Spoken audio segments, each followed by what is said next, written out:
The purpose of this presentation is to provide you with an overview of the self-discovery core course content area of the portfolio. So you want to start by clicking on Directions and Resources for building your electronic course content area portfolio under the Assignment Directions and Resources tab from the Blackboard homepage. Once you do that, you will see all the other areas that we've covered and that you probably already reviewed the presentation and the resources there. So we're going to click into the self-discovery area, and you'll see here it provides you with an overview. I'm not going to read all this for you because you can actually do that yourself, but this will focus specifically on the artifacts and the learning reflection for the self-discovery area of the portfolio. Now you see I have a self-discovery rubric, so if you click there, that will open up, and I'll wait for that to open while we're going through this. You can see an overview of what the rubric is about, what I'm going to be looking for. There's kind of a checklist there that can give you a better idea of what you should be including in your learning reflection.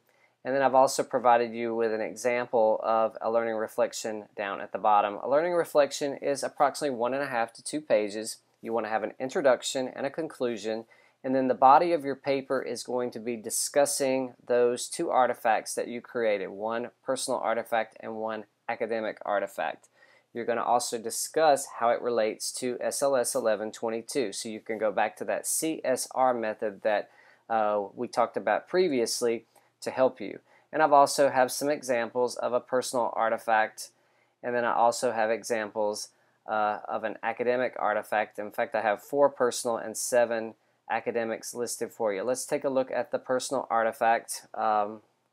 Looks like this person created a flowchart for personal productivity, and you see they've got different areas and then examples of what they're going to do in terms of increasing their personal productivity.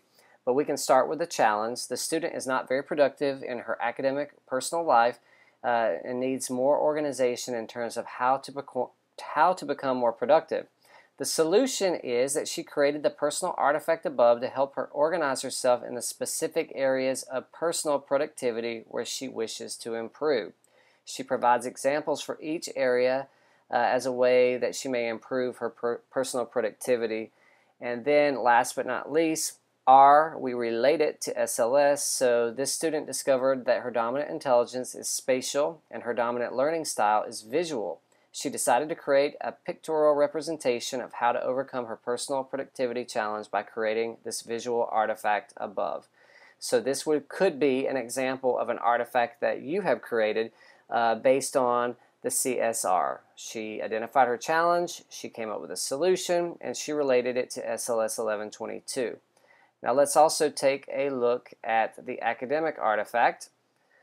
Let's see, this is a recorded lecture for playback. So the challenge is the student is not doing very well in his macroeconomics course and needs to find a way to improve his grades.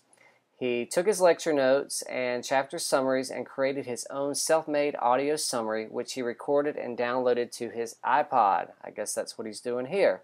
How this artifact relates to SLS, the student discovered that he is an oral learner with interpersonal intelligence. The picture above serves as the academic artifact because it's a representation of the process that he went through to create these self-made audio summaries from his macroeconomic chapters. So then again, there's another example. This time it was an academic artifact. This is the self-discovery rubric that you're going to all have access to. This is, as you're working on your learning reflection, you can kind of use this as your guide and maybe check it off as you go. And then you can see the rubric down below, which is what I will be using to grade each section of the portfolio.